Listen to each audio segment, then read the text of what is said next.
gonna brave this and sit in the grass. This is gorgeous. Okay, so this is my therapy apparently on the way to Montana. This is cheaper than therapy, and therapists are psycho. I already established that. Okay, so I've just been kind of like thinking a lot, obviously. Especially like hanging out with Katrina, and we were talking about our childhoods, and that's my goal this summer, honestly. I even brought my book, Healing Your Inner Child, so I'm on it.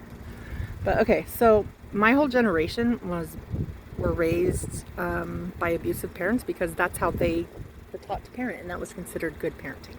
You beat your kids. You did anything to make your kids conform, or else your peers said you were a bad parent. If you're, especially like being raised a Mormon, and this is great. I have so many things I feel like I want to just like I'm gonna explode.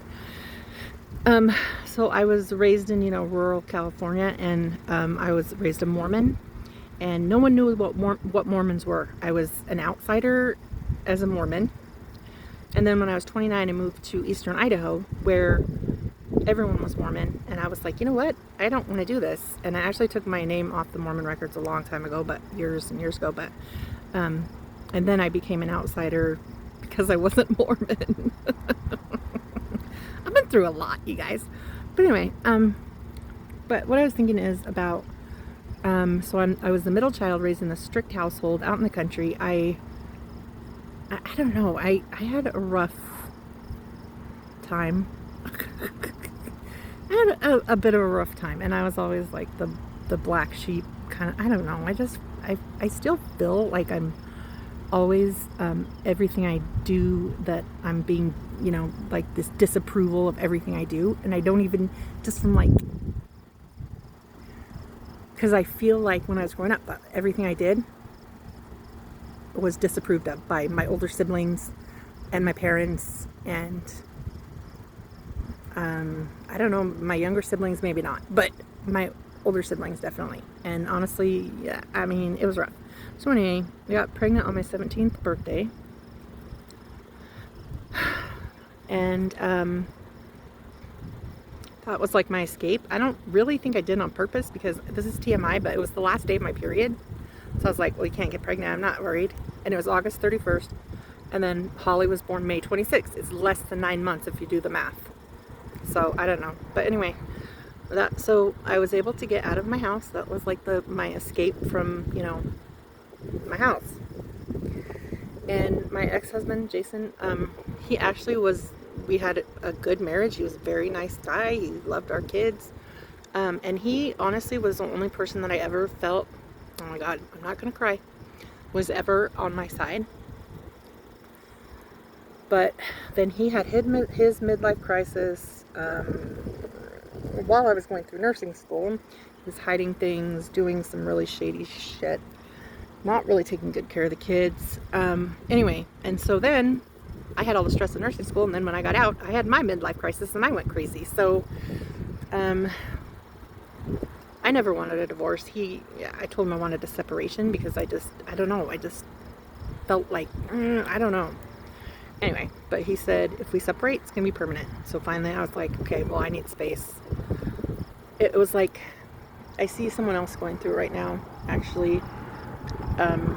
It's like the wife feels like they need space. I know a few people going through this. The wife feels like they need space, and so the husband goes crazy and like clings to them harder, and then it makes the wife more crazy, and then the husband goes more crazy, and that was like what happened. So then finally, I was like, I can't. So he left and married someone else immediately, or got with someone else immediately.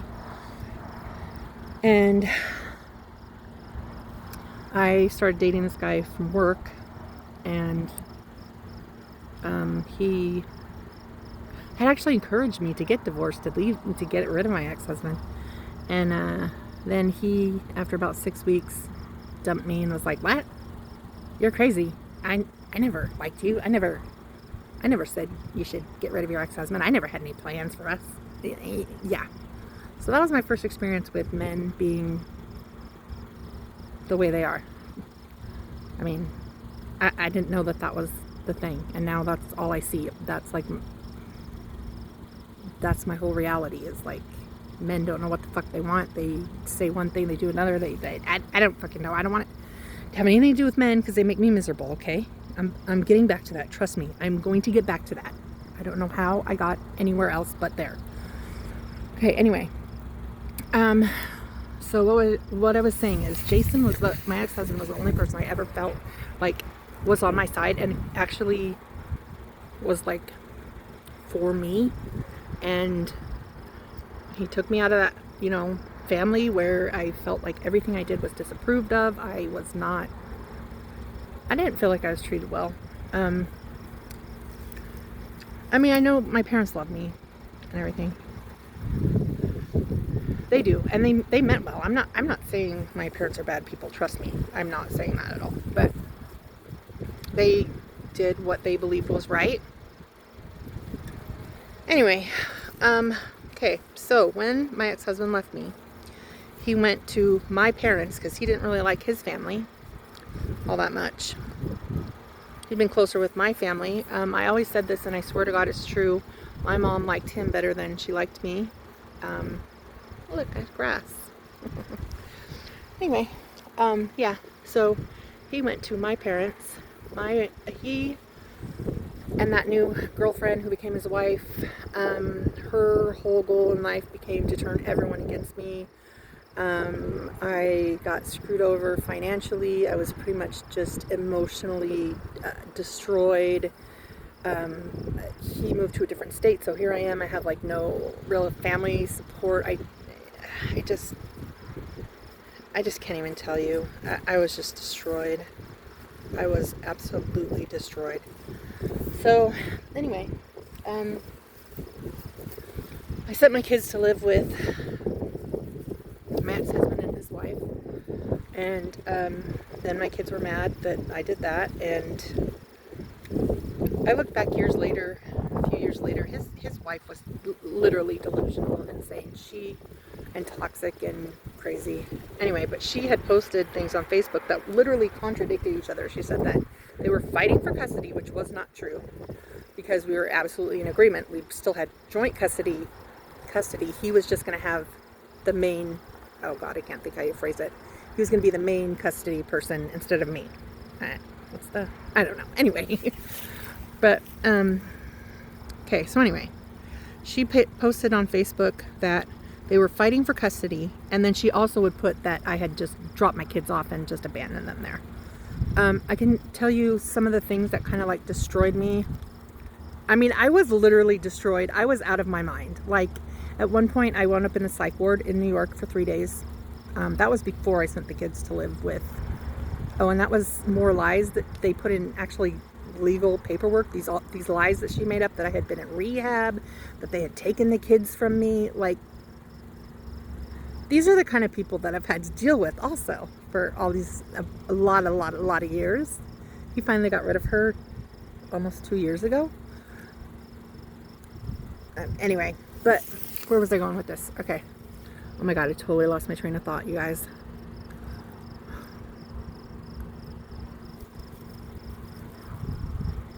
Anyway, I know my main point was going to be this.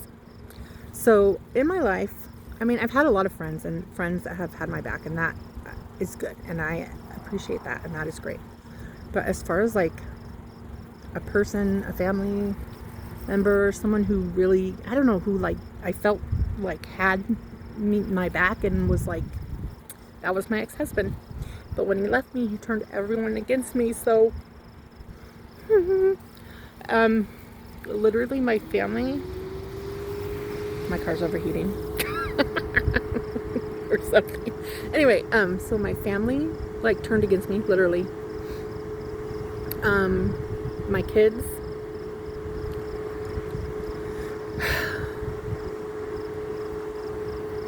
And the one person that I had.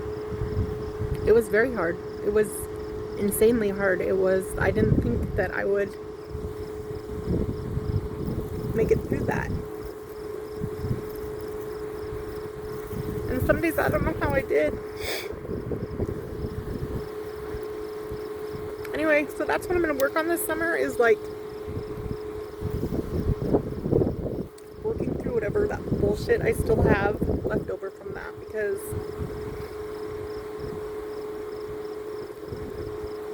I don't know, but it's so frustrating because people will be like, oh, you gotta work on your mental health, you gotta do this, me. I'm like, dude, I've been fucking doing that for 13 and a half fucking years. Is all I've done. Like, I've been to support groups, I've had energy healings, I've gone to counseling multiple times, I've gone to classes, I've read books, I've written, how